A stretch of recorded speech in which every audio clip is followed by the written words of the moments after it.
Hey, this is Lexi. Book me for singing, songwriting, vocal production, engineering, and lessons through social media at LexCATL, email at lexisolo@gmail.com, text at 404-692-1299, or go to my website, LexCATL.com. Right now, you're tuned into my podcast, LEXCHAT, a show dedicated to music and entertainment, where we talk about the industry and the business, and we help each other to become better artists and better creatives. You can catch these chats live on Instagram at LexCATL, that's at LEXCATL, to be part of the conversation, or catch the replays on YouTube and podcast platforms. Wherever you're watching or listening, please like, subscribe, follow, and engage with the content by leaving comments and reviews. This week on LexChat, let's chat about music publishing. What is it? Why is it important? And how will it make you money? This topic was requested by Mr. R.L. Stafford _ something else. I'm sorry, I forgot your handle there, buddy. But thank you, Mr. Stafford, for requesting this subject. And it's funny because I know what music publishing is, but I also don't fully understand it myself, at least not all the complexities of it, because there's a lot of complexities within music. But this is an opportunity for me to teach you and to have a refresher for myself and learn more about music publishing. If this sounds like a topic you'd be interested in chatting about, stay tuned. Baby, I need love and affection. I need real connection. Don't be scared to do it. Put more than a touch into it. More than what I want, you what I need. Open up, I'm more than what you see. I know that you're man enough. I'm woman enough to keep your image up, babe. I see how girls get down. They make it hard to care. I'll show you how I move. Disrespect I won't. Yeah. Alrighty. So y'all just heard the song Lovers in This War by yours truly from the Love Reset album. And you can find that song on all major streaming platforms. You can also buy the physical CD because, yes, I do have physical CDs. You can buy the physical CDs on my website, www.lexcatl.com. That's LEXCATL.com. I'm sorry, Katniss. I just kicked the cat. Oh, my goodness. I'm so sorry, kitty. So yeah, that song was called Lovers in This War. The whole album, 90s R&B vibes. I love it. Announcements before we get into the topic. The next virtual coffee date is going to be Sunday, April 7th at 12 p.m. Unless we decide to change the time. But Sunday, April 7th is the next virtual coffee date. So make sure y'all come in for that. Okay. And I think this will be my last time announcing this, but trying to keep Lex Chats shorter, 30 minutes or less, okay? Also, Lex Chats are moving to my YouTube page, Lexi Likes. So I will no longer be posting podcasting or book reviews or any of those things on my Lexi YouTube page. Now you got to go to Lexi Likes to see the podcasts, all right? It'll still be posting on Spotify and Apple and YouTube, it's just as far as the audio portion, Spotify, Apple, Pocket Cast, whatever major podcasting platform, it'll still be posting there. But for YouTube, like to see the visual side of this, you gotta go to and subscribe to the Lexi Likes YouTube page. Please run up them numbers because it's feeling real sad compared to what I have on my Lexi page. But you know what? My Lexi page needs to be dedicated to my artistry alone because apparently people get confused that people can do more than one thing. But I want to make it easy for y'all to find the music and anything else associated with the music. So if it's not music related, it's going to be on Lexi Likes, all right? Please make sure you go like and subscribe to that channel, please and thank you. Now, let's get into this topic. Today we are talking about music publishing, all right? Let me get my materials together. I am going to be giving you some information from 2 books that I have, and I've owned these books for a very long time now. At least 10 years now I've owned these books. So the first one is All You Need to Know About the Music Business. Let me show it better. All You Need to Know About the Music Business by Donald Passman. Okay. This is the 9th edition, but he's up to the 11th edition now, if I'm not mistaken, which I need to get because this particular edition is 2015. And then the other one that I have, which I still have the paper around it, I need to find the paper for this one. But the other one that I have is This Business of Music, Marketing and Promotion by Tad Lathrop. This is a practical guide to creating a completely integrated marketing and e-marketing campaign. Let's show the camera. This Business of Music, okay? I've quite literally had these books for 10 years now. This edition is 2003, okay? Even though these are old, still great information in them. So whatever information I'm presenting to you, majority of it is going to come from these two books, all right? All You Need to Know About the Music Business by Donald Passman. He's like a legend. This is like the Bible if you are into music. And then This Business of Music for Marketing and Promotion, okay, by Tad Lathrop. So let's get into the topic today, all right? Again, I want to thank Mr. Stafford for requesting this topic. Again, before I get into it, though, I did have a question from someone who's on live. Dominion Beats asked, I was going to ask how much you charge to do a reference. Like you already have the song written? You already have the song written, or you want me to write a song that you will then give to your artist? That can range anywhere from $150 to $350 depending on what you're asking for. So yeah, but you can message me afterwards. We'll chop it up about that, because sometimes I do trades if I think you're dope. So yeah. All right, so now let's get into the topic of music publishing, okay? So what is music publishing, okay? If we go into All You Need to Know About the Music Business, music publishing, it's when artists, well, let me read this for you first, okay? Recording artists are entitled to monies payable under the Audio Home Recording Act of 1992, also known as the DART Bill, which stands for Digital Audio Recording Technologies. Also in 1995, Congress added a right to be paid for the digital performance of masters. And in 1998, the right to be paid for streaming. Okay? It's a little history lesson there. Let me skip ahead to page 235. All right. What does a music publisher do? As a songwriter, you may be interested in business, but your talents are best spent in creating. However, someone needs to take care of the business, and that's where the publishing industry came from. A publisher makes the following speech to a songwriter. I'm not going to read that, but basically, the publisher handles the business side of the music, okay? The writer creates it, the artist / writer creates the song. The music publisher is responsible for getting it out there, okay? Now, This Business of Music has a better way of defining this. I'm trying to get y'all, what page is we on? 229 in this book. So, 229. In essence, music publishing is the set of business activities aimed at exploiting a music composition for profit.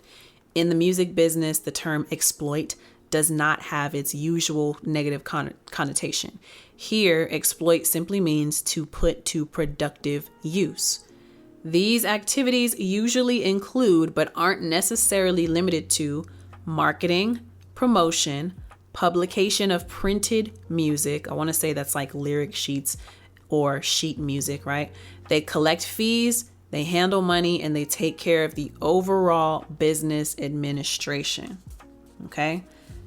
That is what music publishing is. It's the business side of the music.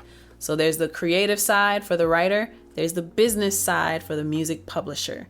Most writers and artists don't want to worry about the business side. So you give up 50-50. You own 50% of the song. The publisher got 50% of the song, and they agree to market it for you and get it heard and out to the masses. And that's how that relationship works. Okay? Let me make sure I didn't miss anything from my notes. So the publisher finds the users, issues the licenses, records and downloads, streaming and films. The publisher collects money. The publisher pays the writer. The publisher has administration rights, okay? The publisher will register the music with U.S. Copyright Office to provide legal protection from theft or plagiarism of both music and lyrics. That part is especially important because a lot of us start off as our own publisher. So that means you, as your own publisher, need to be responsible for taking care of your copyrights. It's actually very simple. It's like ecopyright.gov or something, and it's like $55 per registration.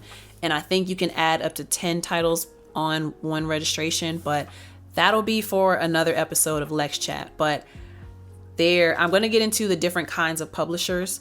But as a publisher, most of us start off as our own publishers because we are the only ones that are marketing the music and pushing it in front of people and trying to figure out how to get more people to hear the music, right? So a lot of us will start off as our own publishers. So that's very important, all right? So publishers find money. How can you get paid? Through sheet music, toy music box. Like I have a music box. This is not the one that I had in mind, but I currently have one right in front of me. I don't know. We've only just begun, but I don't know the artist of this. But when people make these music boxes,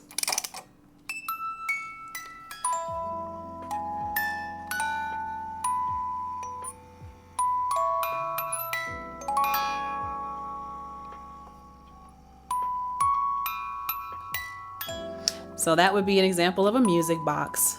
I don't know if y'all like those. I also have one for myself that I ordered for myself before I came to Atlanta. And it actually plays the song When You Wish Upon a Star. And I learned the lyrics and I would sing that to myself, and it's very symbolic. And on the back, I had etched in the back of it, "Don't lose sight." I need to take a picture of that and post it one day, actually. Sorry, True. But yeah, so that would be an example of a music box, okay? Also, lyrics printed in a book, okay? Song printed in magazine, background music in stores, foreign recording and lyric translation, TV or radio ads, TV theme songs, home video use, movie soundtrack, CDs and tapes covers. So you might cover an entire project, or you might just do a single song. Radio, TV, or web performance, streaming, live rendition by concert act. Okay, so those are some examples of the ways that you could get paid for your music. All right, hope y'all are taking notes. Now, what kind of publishers are there? What kind of publishers do we have? So if you look in the All You Need to Know About the Music Business book by Donald Passman, then he categorizes them in 4 different categories: the 900-pound gorillas, the major affiliates, the standalones, the writer publishers. I'm going to break it down even more. First up, you have the majors. These are major companies such as Sony, ATV, EMI, Warner Chappell, and Universal, all of which are affiliated with record companies. There's also Cobalt and BMG rights. Okay. I've not actually heard of BMG, or maybe I have, but I just didn't realize it. But those are the major players that you usually hear of. So the major publishers: Sony, ATV, EMI, that's one thing. And then there's Warner Chappell, that's another. And then there's Universal, okay? All affiliated with major record companies. There's the major indies, so they're independent, but they are still major because a lot of their administration is handled by majors, okay? But these are smaller independent publishing companies with staff whose administration is handled by majors, all right? So that's indie, but kind of major, you know? And then there's the writer publisher, which is what new artists are most likely going to be. We are our own publishers until we sign with a publisher. I need y'all to get that through your head. I brought it up when we talked about the copyright. That's your responsibility until you sign with another publisher, right? So you sign with a publisher to push your records and get it to show up in more places and give it more visibility. Until you become a bigger act and you sign with a publisher, that is your responsibility as an artist. But something else that I should point out, the writer does not necessarily have to be the artist, you know? But most of us, we are the artist and the writer. Like, we're the artist and the writer. So keep that distinction in mind as well. So the next thing that we need to talk about when it comes to music publishing, all right? Music publishing is the business side of your creativity. How are you going to make money from this? In the layman's terms, in the most simplest terms I could put it, all right? Now, something else you got to understand when it comes to publishing is splits. And I'm going to try to explain this as best as I can. It's really simple, but kind of difficult until you get it. You know what I mean? So there's such a thing as splits. If you've ever heard of split sheets, think of the song as a pie. All right. It's a circle. It's 100%. The pie represents 100%. Okay. If we're dealing with BMI, then that 100% would equal 200 points, but the percentage is still the same. All right. You got two writers, okay? Most people will express this a little differently, but there are two writers on a song when it comes to the splits. There's the composer and there's the author, okay? The composing writer is the person who created the instrumental, the instrumentation, the beat. Might also be called a producer, okay? That writer is a composer. So composer and producer is the same thing, all right? That's one writer. Writer number two is the author, okay? This is the person who wrote the song lyrics. So writer number one is the composer or the producer. Writer number two is the author or the songwriter, okay? If you're taking notes, I hope you are, if you didn't know this stuff already. Even if you did, take notes because this is a great refresher, all right? And look at us learning and teaching and refreshing together. Anyway, so those are your writers. If you have a pie, the pie is 100%. The standard split is 50-50 down the middle. The composer gets 50%. The author gets 50%. So producer gets 50%. Songwriter gets 50%. That equals 100% of the pie. Okay. Now, things can get a little crazy when you have multiple songwriters on one song, but for the most part, the composer will always get 50% unless that is negotiated otherwise. If there are more songwriters involved, songwriters might split the other 50%. So if you have two songwriters, if you have two authors and one composer, the composer's getting 50, the two authors are going to split that 50. Each author would get 25, okay? Now, how does a publisher come into play with this? The publisher has to represent the same percentage as the artist, all right? So if you think of it like an umbrella, this is the part where it gets kind of difficult for me to explain. So, okay, the pie is 100%, right? You've got the two writers, you've got your composer, you've got your author, right? The 50% for the composer and the 50% for the writer, the writers should each have their own publishers. 50% will go to the ownership of one side, 50% will go to the ownership of the other side, okay? So that producer will have their own publisher. technically, the producer gets 25% and the publisher of that producer gets 25%. That 25% equals 50% of the pie, okay? So that entity owns half of the song. The other half of the song, the songwriter gets 25%, the publisher gets 25%, but 50% is the representation of that entity, okay? I hope you understand it. I hope it doesn't go over your head. Sometimes these things could get a little difficult to understand, and it gets complicated, like I said, when you introduce more songwriters. So if you could just keep one producer, one songwriter, that's a great situation. It's less headache, honestly. And people are not fighting over percentages, which I've been in those situations. I've been written out of situations that I was clearly involved in. So big deal to understand what splits are, okay? The publisher share must match the writer's share.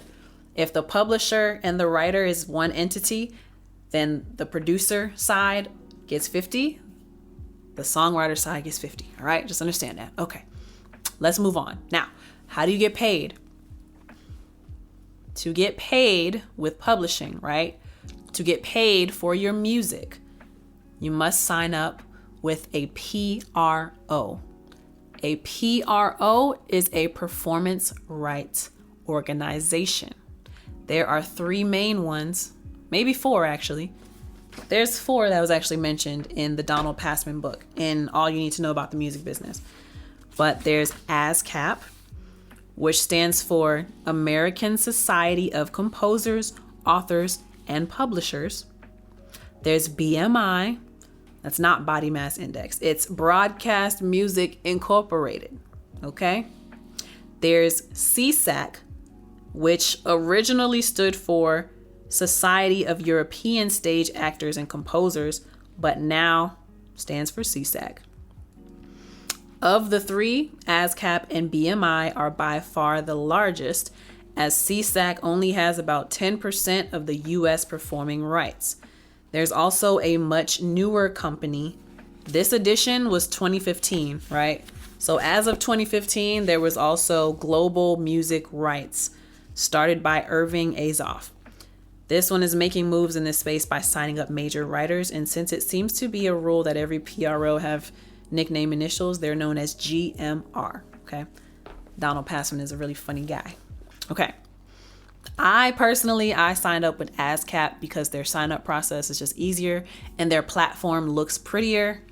I don't think they even charge anymore, whereas when I came on, it was like $50 for the songwriting side, $50 for the publisher side, but I think it's free to get on with them now. But, okay, so you sign up with a performance rights organization, performance rights, PRO. ASCAP, BMI, CSAC are going to be the majors in the United States, okay? You have what are called mechanical fees, which is whenever an audio recording is created and distributed. So think CD Baby, DistroKid, TuneCore, United Masters, right? These are records, these are tapes, these are CDs, and now that term can include streams, okay? You have synchronization fees. And if anybody tuned into the live has any questions, let me know and I will try to answer as best I can. You have synchronization fees, which is combining recorded music with visual images, music videos, movies, TV, but mostly movies and TVs is what's meant by sync fees. Synchronization, sync for short, SYNC, okay? Transcription fees, which I did not know this is what this was called, but transcription fees, that's used to describe radio and background music. Think of the music you hear in stores like H&M, Forever 21. What was I about to say? Body Central, Bed Bath Beyond. Pretty much every store is playing music in the background. Even the gym at Planet Fitness is playing background music. But stores, malls, restaurants, hotels, airlines, offices, elevators. I'm trying to get elevator music, telephones, etc. Like you remember when people would call you, like I think they call it a callback tone. But when people call you and there's like a song playing until they pick up the phone, yeah, that's what they mean by that. Transcription fees. can you call them trans fees? No, let's not get into that. Anyway, there's also performance fees. This is the right of the copyright holder to grant licenses for public performances of the music, whether the performance is over the airwaves, on the internet, in concerts, or in various types of public venues, from restaurants to shopping centers, etc., etc. Think radio, think internet, think live show, think TV, all of those things, okay? That's how you get paid. So, again, I want to reiterate that most of the time, us as newer artists, we are the publisher starting out. Think of the publisher as the pusher man, all right? The artist or the writer, they got the product, that's the drugs, all right? The publisher is the drug dealer trying to convince you why this product is so dope and why you need to keep getting more and why you need to come to us to get more. That's good. I never thought of it that way. Not like it's a new analogy, but I think that's a cool way to think of it. All right. So I hope this episode helped. I'm going to send this to Mr. Stafford once it's edited and uploaded and let him know, hey, check it out, because he's the one who requested it. Thank you for requesting.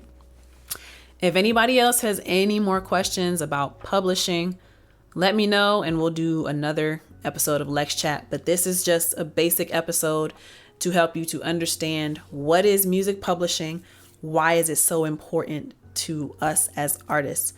You have to register for your copyrights and you have to push your music, okay? What opportunities can you create for your music? For me, I recently got a placement on Love and Hip Hop, so that's an opportunity. I've had a couple songs placed in films. That's another opportunity. When you get it played on radio, even internet radio, that's another opportunity. And that's by my own grit, my own sweat and tears, pushing my music, meeting people, pitching myself to people so that people will want to place my music into their shows, into their movies, and then going to showcases and performing. That's another way to get money from it and to bring awareness to your music. And yeah, so just remember, music is the product, publisher is the drug dealer. That's a weird motion, isn't it? Music is the product, publisher is the drug dealer, pushing the product, okay? You are both until you get to a certain level. You are both. So it's your responsibility to push your music, advertise it, market it, promote it, okay? I hope this helped. Thank you so much for tuning in.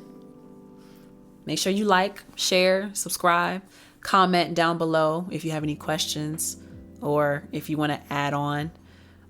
Some people might want to know about Harry Fox Agency and maybe the MLC.